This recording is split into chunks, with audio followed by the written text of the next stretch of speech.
Hey folks, and welcome back. So last weekend was BlizzCon and the new expansion Warlords of Draenor was announced, and what we'll do first is we'll go through the announcement trailer. This isn't the CGI that you normally get at the start of an expansion. This is just the usual release trailer that they do at BlizzCon every time a new expansion is announced. So we'll go through that and we'll come back afterwards.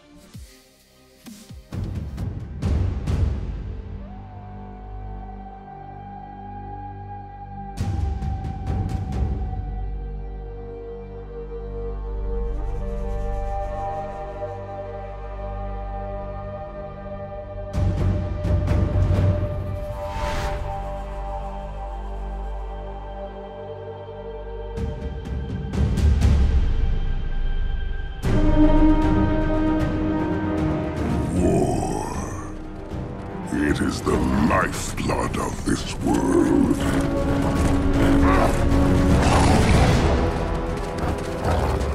We are its children.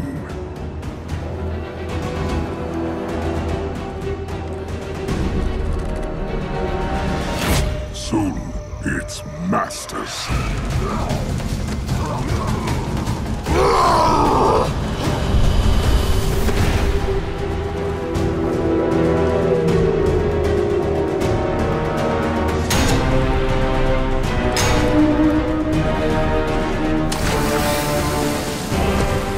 Ours is a legacy of conquest.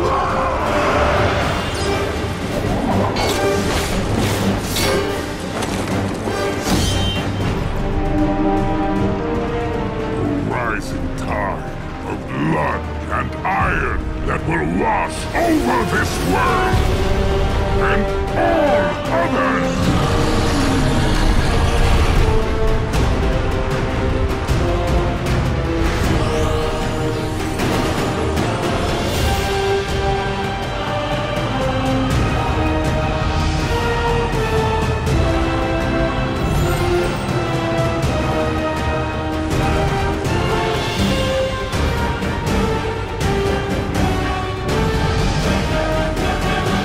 Our bond is iron, our will unbreakable.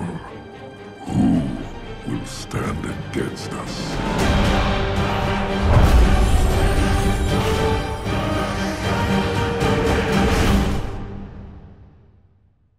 And welcome back. So as you can see, we're going back to Outlands as it was before it was Outlands, and we are going to be dealing with the eponymous Warlords of Draenor. They are the leaders of the clans that used to roam on Draenor, the likes of Durotan, Kargath, Grom, Kilrog Deadeye, Gul'dan, Ner'zhul. All those big names from the Orcish lore that used to exist on Draenor before Draenor blew up and became Outlands. We'll be going back and dealing with those in one form or another. So the conceit is that Garrosh, surprise surprise, escapes from his prison that he was put into at the end of Mists. And essentially he enlists the aid of Kairos, who is the bronze dragon, who we were working for on the Timeless Isle. And he sends Garrosh back to an alternate Draenor, not the one we know. So in effect, anything we do on this Draenor has no effect on Outlands as we know it. So Kairos sends Garrosh back to before the Orcish leaders of the clans drunk Manoroth's blood and became fell corrupted, because it was those orcs that came through the dark portal in Warcraft 1 and started the invasion of Azeroth by the Orcish horde.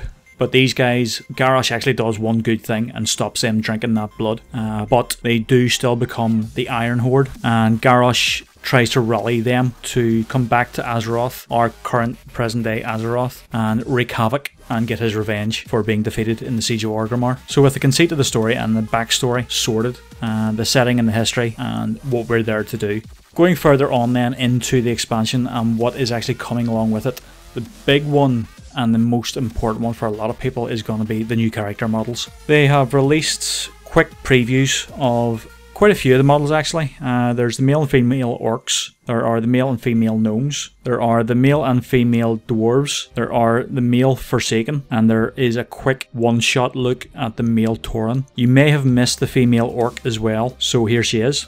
And as you can see from the announcement trailer, the female orc that's likely to be at the start of that announcement trailer is going to be Draka, who is actually Thrall's mother. So you can see there what way they're going with the female orc models as well. So new character models are looking fairly awesome. They look brilliant. They have, however, stated that when the new models drop and they are launched, there will be no choice between the old and the new models. You will be forced into using the new models. And the thing that is grating on a lot of people now, whilst they're appreciative of the fact that we're getting new models and we can't wait for them, a lot of people are irked and annoyed by the fact that when these new models launch, we are going to be stuck with whatever Blizzard say is our equivalent of the old model. They are not going to, at this point, offer a free recustomization per character when the new models are launched. So if you have your character set up to look a specific way now, when you get the new models and all the races up to and including the Burning Crusade races, i.e. the Draenei themselves and the Blood Elves, they will all be getting new models at some point within Warlords of Draenor. When your character is changed over to the new model, you will not be given any say in how it changes. You'll be given your new look and that's it. So I think as customer service and as a one-shot deal, everybody,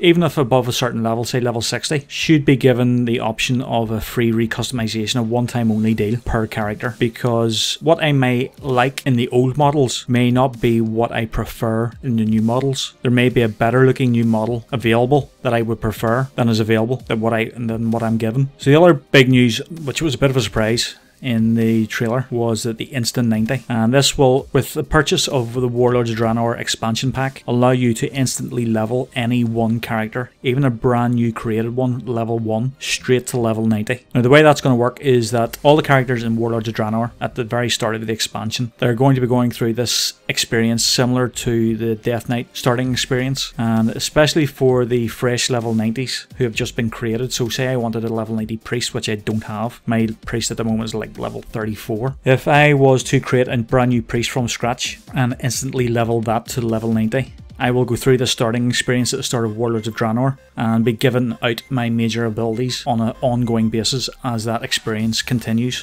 throughout the start of the expansion. So it's a great idea and it's long overdue, because as we approach level 100, as we will do, well, by this expansion, there has to be some sort of catch-up mechanism for new players and for people creating alts that just want to get to endgame, because Warcraft has been pretty much 2 games in one for a long time. One is the leveling game, where you're getting your character from 1 to max level, and then the other is of course the endgame max level.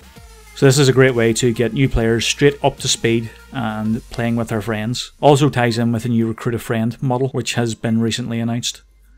So going through some of the other new features coming in Warlords of Draenor, the big one for a lot of people is going to be garrisons. Now garrisons is going to be something similar on the scale of pet battles, where there's a lot of collection and upgrading and leveling and stuff. But this is basically your own small village. You'll have an inn, stables, a farm, a blacksmithers. You're going to have a lot of stuff available to you to get access to alternate professions that you don't have access to in your main. You're going to have things called followers, which are minions. NPCs that will do your bidding. As your garrison upgrades, you'll be able to hire more and more of these as time goes by. So you may start off with a level 1 garrison and you're able to recruit 5 followers. As you level this garrison up, because there are 3 levels per building, you will be able to recruit more and more followers. So at level 2 you might be able to get 7, at level 3 you might be able to get 12. Something similar to that. And you'll be able to level up these followers as time goes on. They will have their own level, they'll have their own item level as well, and they will be able to do offline progression for you as well. So they'll be able to go and run missions or dungeons or basically anything a player can do. Raids, missions, dungeons, the whole gamut. They will be able to go and do those whilst you're offline. So if you're going offline and you know you're going to be offline for 24 hours, you can send 5 of your minions off to go and do a dungeon, and you will get back the gear that they would have got as a drop. So it's a good way of still progressing your character even if you can't log in every day. And that is something that has been sorely missing from Warcraft as well for a long time. EVE has had that for a long time, where you're able to level up your skills offline. So it's good to see that coming into World of Warcraft. You'll also be able, of course, to carry on using your farm, because there will be a farm plot in your garrison. And it's going to be a home base, basically, for a lot of people. The way the garrisons are set is that there are specific plots in each of the zones in Draenor. So you're going to be able to put your garrison either in Frostfire Ridge, or in Shadowmoon Valley, or in Taladin, corridor, any of the zones basically. So there's a lot of customization as well. You can pick where to place your buildings, you can level up buildings, and there's just a lot of stuff you can do with these garrisons. So it's looking like a very, very good feature and something that's going to keep people busy for a long, long time in this expansion. The next thing to basically take a look at then is the long awaited item squish, and this is going to be a long, long awaited blessing. By the end of Mists of Pandaria, tanks were basically sitting at about 1 million hit points, and that is just ridiculous. DPS were running anywhere between 150 and 500, 600,000 DPS, bursting for over 1 million DPS. And when you get that sort of variation in your output and your stats, the game becomes harder to read. It becomes harder to tell who's a good DPS, who's a shit DPS, who's average DPS. Is somebody doing 200k DPS average? Are they good? Are they poor? It depends. It widely varies. So the item squish is coming in.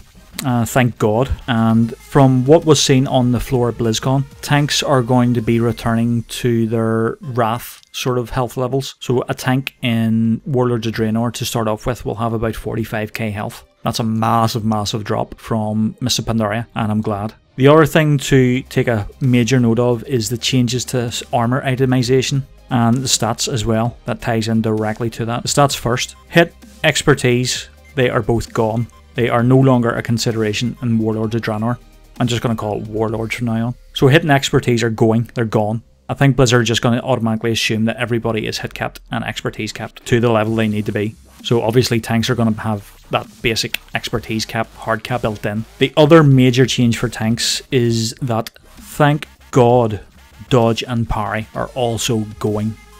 Passive mitigation in Mists of Pandaria was somewhat of a pain in the backside, especially for prop pallies where we didn't want any dodge or parry at all. We hated it. It was a shit stat for us. They were both shit stats for us. With dodge and parry going, that frees up a lot of our itemization, as it will be with this item squish, for chasing the better stats like haste and mastery. We're also going to have tertiary stats, so avoidance, lifesteal, cleave, just additional bonus stats to the stats that you would natively get on gear. And the big change with armor, of course, is going to be that armor will now be spec agnostic or spec neutral. Now the primary stats, strength, agility, intellect, they are all going to change based on what spec you're actually running with. So me as a tank, my main stat, if you like, my main DPS stat is strength. If I change to ret, it remains as strength. However, if I change to holy, that strength will convert over into intellect. Now this has several implications, one being that you will need to carry less gear. I will be able to switch between tanking and holy and maybe only have an extra couple of pieces of gear. It only applies to armor. It doesn't apply to jewellery, necks, rings, trinkets, doesn't apply to cloaks, doesn't apply to weapons either. So the main pieces of armor are going to be spec neutral. Now with the changes in Warlords, there are going to be changes to Vengeance again. However, Vengeance in Warlords will only affect your tanking abilities. So the more Vengeance you have, the bigger a Word of Glory you'll get. The more Vengeance you have, the more damage you'll mitigate with Shield of the Righteous, for instance. Tank damage as a result will be tuned to 75% of regular DPS players' DPS. So if in Warlords a good DPS player is doing 20k DPS, we as tanks will be tuned to be at 15k DPS. Now what that means is that may bring more tanks into the game. You may see more players convert from DPS to tanking, and especially because of the way that armor is changing in that it's going to be spec neutral. You may see more tanks having an easier time moving from DPS into tanking. So you may have a holy paladin who now likes healing but has always wanted to try tanking out, but the barrier to that is getting the gear to do that. With the changes to the armor's primary stats changing over with your spec, that means that they can quite easily use their holy gear. That will convert over to strength gear, and they can try tanking out with that gear or with a few more pieces of gear, far less gear than they would have needed otherwise. So we may see more tanks coming into the game as a result, because as Ghostcrawler has said many times over Twitter over the last few months, LFR is seriously lacking in tanks. And the reason for that is because tanks get constantly shit on by the DPS in LFR. And he has said himself, if you want shorter queues and if you want more tanks in LFR, be nice to your tanks. So that's a quick run through of the changes that are coming in Warlords, and I'm liking quite a lot of it. I'm so on the lore, to be quite frank, but For me, the lore has never been a huge part of why I play the game. I play the game to challenge myself and to play with my friends. So the lore is secondary to what I play the game for. However, the new stuff that's incoming, sort of stuff like the garrisons, the armor changes, the vengeance changes, the tank DPS changes, especially the new character models, which hopefully will work out for all the races. They're all looking to be massive improvements on what we've had in Mists. As a result, Warlords is actually looking like a very good expansion. So I'm looking forward to it. There has been no release date stated as yet or even hinted at. However, I'm thinking probably round about June next year for a release date. I can see beta going up in January, February sort of time and working through the beta over a 3 or 4 month period, and then the actual expansion launching around about May, June time. So that's it from me for this one, and there will be more videos incoming because I have a ton of stuff to talk about, so until next time, cheerio!